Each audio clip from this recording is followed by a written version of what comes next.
Deputy speaker নিঃসন্দেহে একটা গুরুত্বপূর্ণ পদ। স্পিকার এবং ডেপুটি স্পিকার মিলেই সংসদ চালায়।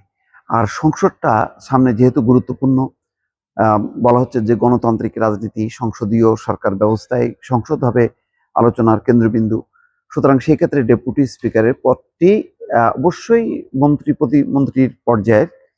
কিন্তু সবচেয়ে বড় কথা হলো যে সরকারি দল সাধারণত এরকম ঝুঁকি নেয় না। অতীতে কিন্তু কখনো দেখা যায়নি। এই যে শেখ হাসিনা 15 বছর ছিল, তার তিনটা সংসদের কোনো সংসদেই দেখা যায়নি যে ডেপুটি স্পিকার পদে বিরোধী দলের কাউকে অফার করা হয়েছে। এখানে শেখ হাসিনাই সাহস পাননি। জাতীয় পার্টির মতন গৃহপালিত বিরোধী দলকেও ডেপুটি স্পিকারের পদে কখনো অফার করেনি।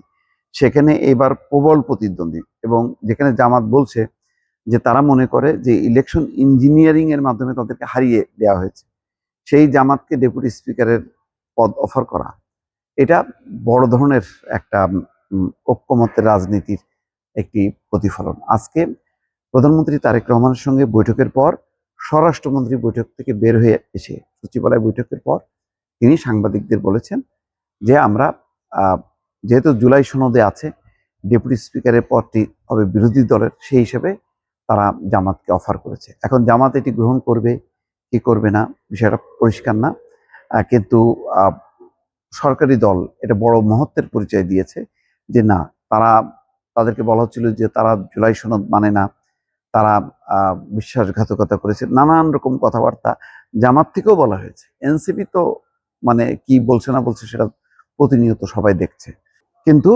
জামাতও যেখানে বিরোধিতা করছে যে জুলাই সনদ মানছে না, অমুক তমুক নানান রকম কথা তো বলছে, তার বাস্তবতা কতটুকু আছে সেটা তো দেখাই যাবে। একটা বাস্তবতা তো দেখাই গেল যে তারা শপথ নেয়নি, দ্বিতীয় শপথ না নিয়ে একটি মানে ঘোরতর আপত্তি আছে জামাত এবং এনসিপি, যে তারা সম্ভবত জুলাই সংস্কার যেটা মানে স্বাক্ষরিত হয়েছে এবং যার ভিত্তিতে গণভোট হয়েছে সেটা বিএনপি মানছে না। বিএনপি মানবে কি মানবে না বিষয়টা স্পষ্ট না হলেও তারা একটা ইঙ্গিত দিয়েছে। তারা বলেছে যে জুলাই সনদের যে সংস্কার প্রস্তাব আছে তার অনেকগুলি বিএনপির নিজেরই সেই প্রস্তাবের সাথে মিল আছে।